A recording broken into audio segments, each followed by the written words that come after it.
Hello there. My name is Whitney Marris, and I graduated from the University at Buffalo School of Social Work with my Master of Social Work degree in August of 2020. I live in the Washington, D.C. metro area, and I'm currently employed as a part-time project manager at the Institute on Trauma and Trauma-Informed Care, where I help organizations and systems learn about, plan for, implement, and sustain trauma-informed culture change. And I also get to do some neat consciousness raising work through podcasting, as well as social media and web engagement. I facilitate support sessions for frontline workers across a variety of sectors and disciplines. And I participate in supporting and publishing empirical research to inform and advance the field. In addition to that, I am working toward clinical licensure and provide individual therapy under supervision at a private practice in Alexandria, Virginia, right outside of DC. And there I specifically work with around 20 clients who predominantly identify as women who have experienced trauma. I'm trained in eye movement desensitization and reprocessing therapy, and am currently learning the internal family systems model as well. So I do get to blend some trauma-specific interventions with mindfulness, breath work, and meditation, motivational interviewing, a solution-focused approach, acceptance and commitment therapy, and some good old CBT. I also spend a solid amount of my free time in an advocacy role as a core team member with the National Trauma Campaign, which is a national grassroots effort to educate and engage federal leaders and policymakers in supporting policies, programs, legislation, and appropriations that prevent and address trauma and build resilience, both across the individual lifespan as well as in communities. And I also occasionally serve as a circle keeper with a restorative justice organization in my own local community when I can as well. So lots of things. And even though my roles are quite different in terms of how I actually go about them and what my day looks like, they are actually really augmenting each other quite elegantly in my experience. So across the board, I think that each role is just really a different way of engaging with the planned change process. So I can often translate the skills sharpened and lessons learned in one role to another in ways that make me more impactful in each space overall.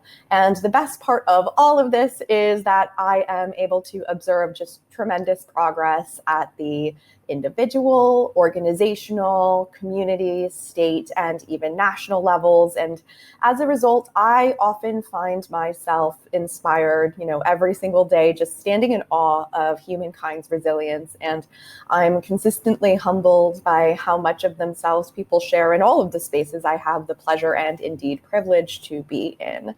And having the opportunity to support these diverse journeys in healing and growth keeps me on my toes and really allows me to get to use lots of creativity and critical thinking, all of which I honed considerably in my time at the UB School of Social Work. I gleaned so many skills due to both the rigor and the TIHR orientation of this program. And if I had to pick the most important way that UB prepared me to hit the ground running in the field, it would relate to the cultivation of greater self-awareness that was encouraged and emphasized throughout my time in UB's MSW program.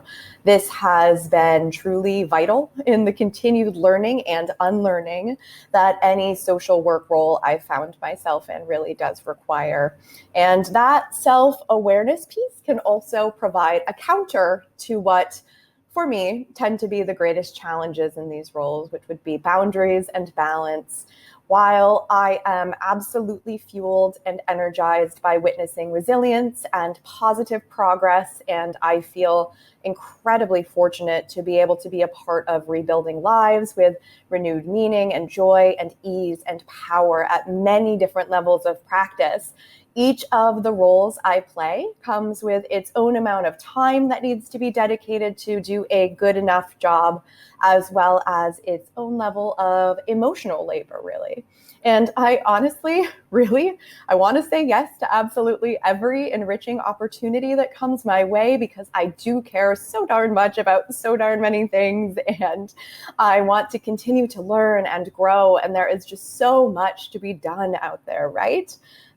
So lessons learned at UB related to being realistic and reflective about what is possible for me to do well, when I need to take a step back to recharge, as well as what works for me to stay regulated and grounded and maintain the presence to bear witness to other, really allows me to keep myself in these spaces where I am able to enliven my ideals and values in really meaningful ways, which ultimately helps me be more effective in doing everything that I do end up saying yes to, which maybe sometimes is still a little bit more than I should, but it's a process and we're all on a journey.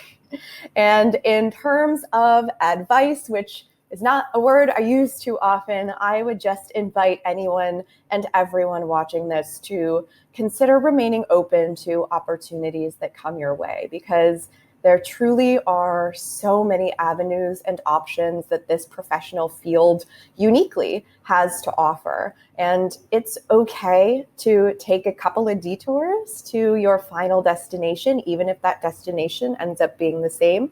Just see what different aspects of the work and the world and yourself that those alternate paths expose you to. And what has really helped me in determining which calculated risks or different paths to pursue is to really stay curious yet anchored to my values. That has been my guiding light, and it has turned out pretty well for me. So that would be my advice. And if I can offer further support or answer any additional questions that arise for you, please do reach out to me at WLMarris, MARRIS, @buffalo.edu. Otherwise, thanks so much for your time. Please do take good care and be well. Bye-bye.